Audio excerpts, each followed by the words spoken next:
BCS পরীক্ষার প্রস্তুতি নিচ্ছেন? এর বিশাল সিলেবাসটা দেখে কি একটু চিন্তায় পড়েছেন? চলুন এই পুরো লম্বা জার্নিটাকে আমরা একটা সহজ ১০০ দিনের মাস্টার প্ল্যানে বেঁধে ফেলি। আজ আমরা এই যাত্রার প্রতিটি ধাপকে ছোট ছোট করে ভাগ করে নেব। বিসিএস প্রস্তুতির কথা ভাবলেই যে প্রশ্নটা সবার আগে মাথায় আসে তা হল, এত বড় একটা সিলেবাস, শুরুটা ঠিক কোথা থেকে করা উচিত? পড়ার এই বিপুল চাপে একটু দিশেহারা লাগাটা কিন্তু খুবই স্বাভাবিক। তবে একদমই ভয় পাবেন না, কারণ একটা ভালো পরিকল্পনা থাকলে এই কঠিন পথও কিন্তু অনেক সহজ হয়ে যায়। আজকের এই আলোচনায় আমরা ধাপে ধাপে পুরো প্রস্তুতিটা সাজিয়ে নেব।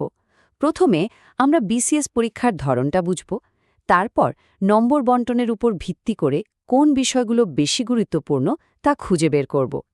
এরপর আসবে সেই 100 দিনের কার্যকর রুটিনটা, আর সব শেষে থাকবে দারুণ কিছু কৌশল আর বিশেষ টিপস। আচ্ছা, তো চলুন শুরু করা যাক। যে কোনো বড় যাত্রার আগে যেমন ম্যাপটা ভালো করে দেখে নিতে হয়, বিসিএস পরীক্ষার ক্ষেত্রেও ব্যাপারটা ঠিক সেরকমই। প্রস্তুতির গভীরে যাওয়ার আগে চলুন পুরো প্রক্রিয়াটা এক নজরে দেখে নিই। বিসিএস পরীক্ষাটা আসলে মূলত ৩টা বড় ধাপে হয়। প্রথম ধাপটা হলো প্রিলিমিনারি, যেটা একরকম বাছাই পরীক্ষা। এখানে পাশ করলেই পরের ধাপ মানে লিখিত পরীক্ষার জন্য ডাকা হয়। আর সব শেষে থাকে ভাইভা বা মৌখিক পরীক্ষা। আমাদের এই ১০০ দিনের যে পরিকল্পনা, সেটা কিন্তু এই প্রথম এবং সবচেয়ে গুরুত্বপূর্ণ ধাপটা, অর্থাৎ প্রিলিমিনারি পরীক্ষা জয় করার জন্যই তৈরি করা। পুরো যাত্রাপথটা কিন্তু বেশ লম্বা, মানে লিখিত আর ভাইভা পরীক্ষার পরেও আরও কয়েকটা ধাপ থাকে, যেমন ধরুন পুলিশ ভেরিফিকেশন এবং স্বাস্থ্য পরীক্ষা। এই সব কিছু শেষ হওয়ার পর আসে চূড়ান্ত নিয়োগ। তার মানে এটা একটা দীর্ঘ কিন্তু খুবই গুছানো একটা প্রক্রিয়া। এখন আমরা প্রস্তুতির একটা খুব জরুরি দিকে এগোব, আর সেটা হলো স্মার্ট প্রস্তুতি। শুধু কঠোর পরিশ্রম করলে হবে না, কৌশলটাও ঠিকঠাক হতে হবে। আর তার প্রথম ধাপটাই হলো নম্বর বণ্টনটা ভালো করে বিশ্লেষণ করা, মানে কোন বিষয়গুলোতে বেশি মনোযোগ দিলে সবচেয়ে ভালো ফল পাওয়া যাবে সেটা বোঝা। প্রিলিমিনারি পরীক্ষাটা হয় মোট ২০০ নম্বরের, আর এই নম্বরটা কিন্তু বিভিন্ন বিষয়ের মধ্যে খুব কৌশল করে ভাগ করা আছে। যেমন দেখুন, বাংলা আর ইংরেজিতে আছে ৩৫ করে, বাংলাদেশ বিষয়াবলিতে ৩০, আবার গণিত ও মানসিক দক্ষতায়ও ৩০। এই নম্বর বণ্টনটা দেখলে কিন্তু একটা পরিষ্কার ধারণা পাওয়া যায় যে কোন বিষয়গুলো বেশি গুরুত্বপূর্ণ। এখানে একটা মজার ব্যাপার খেয়াল করেছেন, বাংলা, ইংরেজি আর বাংলাদেশ বিষয়াবলি, শুধু এই ৩টা বিষয় মিলেই মোট নম্বর হলো ১০০, যা কিনা পুরো পরীক্ষার ঠিক অর্ধেক। ভাবা যায়?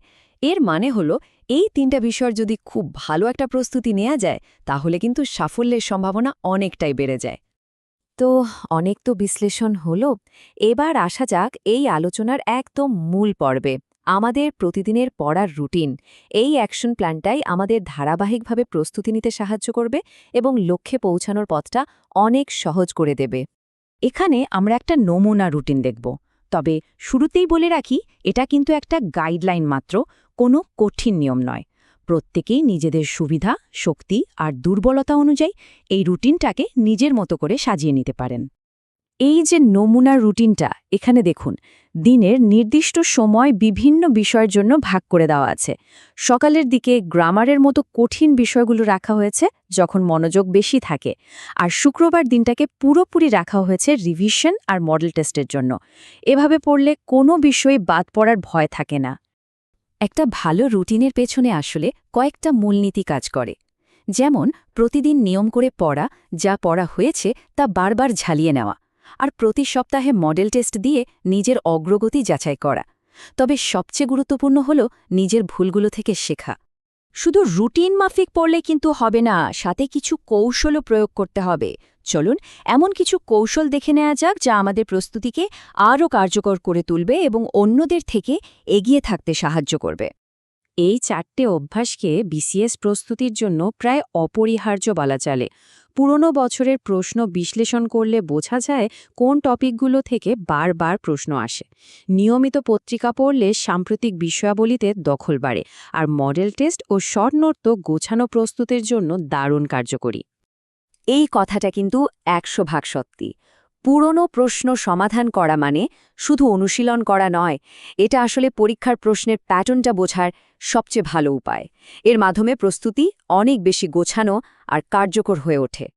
প্রস্তুতির জন্য সঠিক বই আর রিসোর্স বেছে নেওয়াটাও কিন্তু খুব জরুরি। বোর্ড বইগুলো আমাদের ভিত্তিটা মজবুত করে।